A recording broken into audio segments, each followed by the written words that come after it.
Hey, Rhonda here, diabetic healing coach. I'm going to be talking about how to be successful at juicing even if you're dealing with sugar sensitivity. Really going to answer like what state your body should be in so you know that you're prepared for it and not depleting your body, but you're really giving back to it. I'm going to talk about specific fruits and vegetables that you should be juicing so that your blood sugar does not stay up for hours. If you are dealing with sugar levels that are 87 and above, pre-diabetic, diabetic, insulin resistance, then this is for you. All right, so I've been asked from quite a few of you ladies that are dealing with pre-diabetes, blood sugar in the 87, which is even before the doctor will say that you are in that scary side of pre-diabetic or diabetic. But 87 is a range that's important because if your blood sugar is already in that range, it's already showing you signs that things are going awry inside. So if you feel like that, you're kind of concerned about doing juicing because as soon as you juice, you take that fiber out, it's almost like your security blanket, and then all of a sudden when you swallow it, it goes right into your system, shoots up your sugar, and you're trying to figure out, well, how can I do that successfully? I don't want my sugar levels up extremely high. And most of the time what's driven by wanting to do juicing, and if you're looking at the latest research, you're going to see that you can lose bloat, you can lose weight really quick, that you're going to have increased energy, that your skin is going to look more vibrant. So bringing back that youth is so important. And so I wanted to share with you some stats and when our cells are rejuvenating and how fast things happen. And so just think about this too. Every 28 days, your skin replaces itself. Your liver, 5 months. Your bones, 10 years. Your body makes these new cells from the food that you eat. So you are literally what you eat. And I bet you've heard about that a lot. And so when you start thinking about how fast things can happen when it comes to rejuvenating your skin, it's a great thing to start thinking about juicing and how you're going to be able to get that and do it successfully. So let me break this down in 3 important areas. We're first going to talk about heart health because that's the whole thing with your cycle and your energy of your body. Circulation, blood sugar is also going to affect that. The other area is just knowing when your body is ready for it. So is your body telling you you're ready for it right now or that you need to hold off? So let me give you some stats and some information to help you there. Also, let's talk about what your plate should look like before you put that stuff in the juicer. So are you ready? Let's go. So let's talk about heart health. What's important to think about your body and the energy that you have is related a lot with your sugar levels and the energy and the balance that you have in your system. So to be aware of if your body's ready for juicing, the first question that I have for you is, are you eating all your macronutrients? So your protein, your fat, and also your carbohydrates. All 3 of those are really important, especially the fat. I find that a lot of my clients are trying to eat a lot of the non-fat stuff. As soon as they start coming in and working with me, they say, all right, so I've bought non-fat yogurt, non-fat milk, non-fat, and they'll go, or low fat. And what happens is when you start going down that route of a whole food and starting to slice and dice it, as I always call it, into making it so it doesn't have the fat contained in what it naturally had in it, all of a sudden there's more sugar to it because as you start opening it up, the taste is very bland, so then the next thing they go to is adding sugar. So then the sugar is going to increase in your system. That can naturally turn to triglycerides, and that can be really hard on your heart. So the first thing is are you eating your fat? Fat should be about 25 to 30% of your nutrients and of your calories per day. So when you start looking at that, it's so vital because what fat is going to do for you is it goes right to the nervous system and it calms it. And that's that calm, steady fuel that you feel like, oh yeah, I got it. Now that's how you want to feel every day, and that's how you're going to be able to get your balance. So the fat's important. Carbohydrates, there's been so many diets out there that are telling you not to eat carbohydrates. And so you want to be aware of, sugar, the natural sugar, which is the glycogen that goes into your cells and really helps unlock the cell, so then your insulin and sugar, natural sugar, can go into the cell.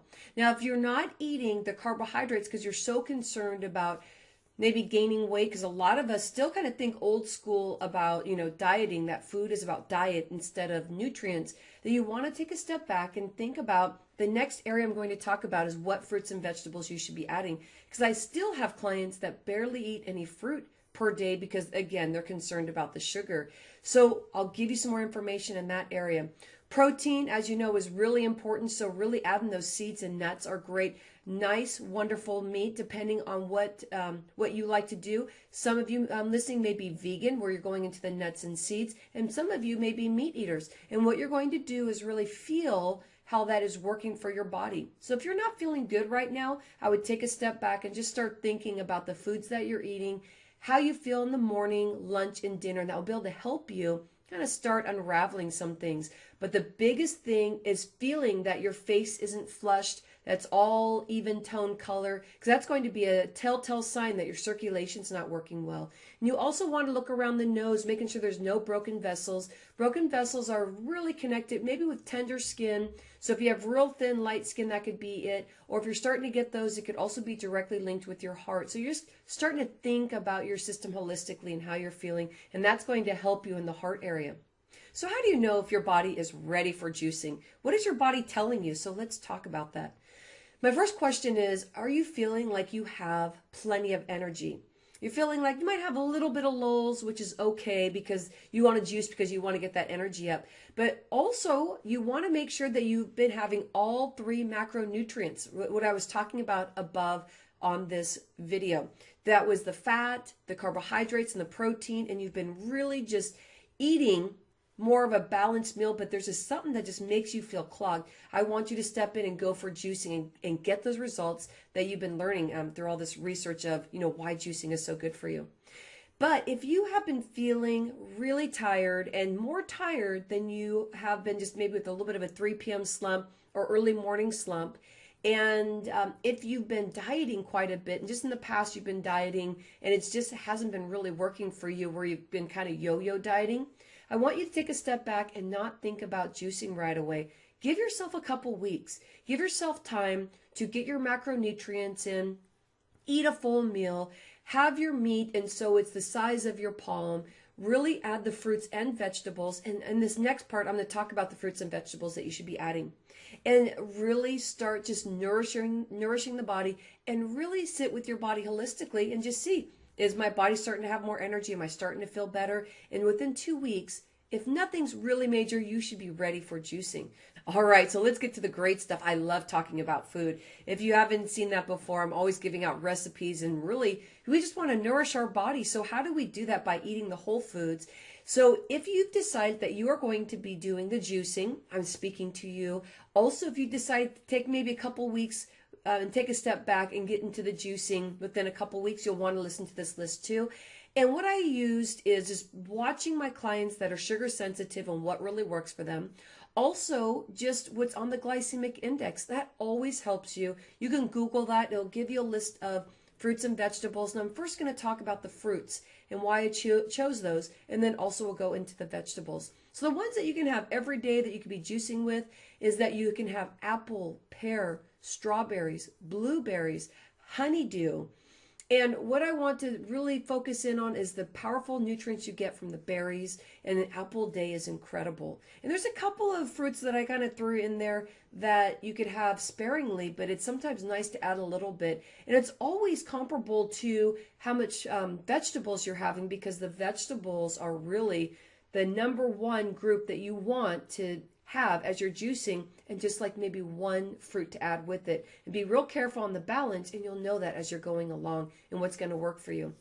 I love mango. Mango's incredible for you, but that's one that you want to watch out for because of sugar levels. Also orange and peach, and then pineapple. Pineapple is wonderful, but it has so much sugar, so you have to be real careful.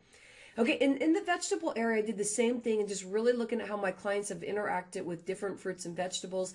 These vegetables, since it's fall right now, going towards actually spring right now, we still have the winter vegetables that are around. So we do have those vegetables that are down the earth, nice and cozy, like potatoes and and all those types that are really kind of protected from the weather. But let's use the ones that are more strong and have more to them when it comes to fiber. Even when you juice it, there'll be a little bit of fiber sitting there, and you'll have some high nutrients from it hitting the sun and really being durable and making your body real strong too. So the area that I used for those vegetables is kale, asparagus, even green beans. If you haven't juiced green beans are wonderful. Broccoli, celery, cucumber, and spinach. And so all those are really strong, help your body become into alkaline, and that's really going to help balance the sugar that you're also getting from your fruit. And the reason why you want to add the fruit is you want to have both. You want to be able to enjoy the sweetness of your fruit, but also the wonderful nutrients that you get with your vegetables. Then sparingly would be like carrots and parsnips. That's higher on the range when it comes to, you know, how it reacts to your body. All right, so we went through all three areas of reasons why you should juice or why you shouldn't juice. And then also if your body's ready for it. Is it ready for it? That's a really good question. So if there's space, if you are my blog, I want to make sure that you go down below, tell me how you're feeling. If you haven't been adding all three macronutrients, I want to hear from you. What's been going on? How come you haven't been adding everything? Maybe there's something else that you're dealing with that you haven't been doing that, so I'd love to hear about that. Also, tell me if you're ready for juicing, and tell me what your results are from after you started juicing, or the reasons why you decided that you weren't going to juice and you're going to wait for a couple weeks. So I'd love to hear from you. Hope you enjoyed the information and you have a fit day.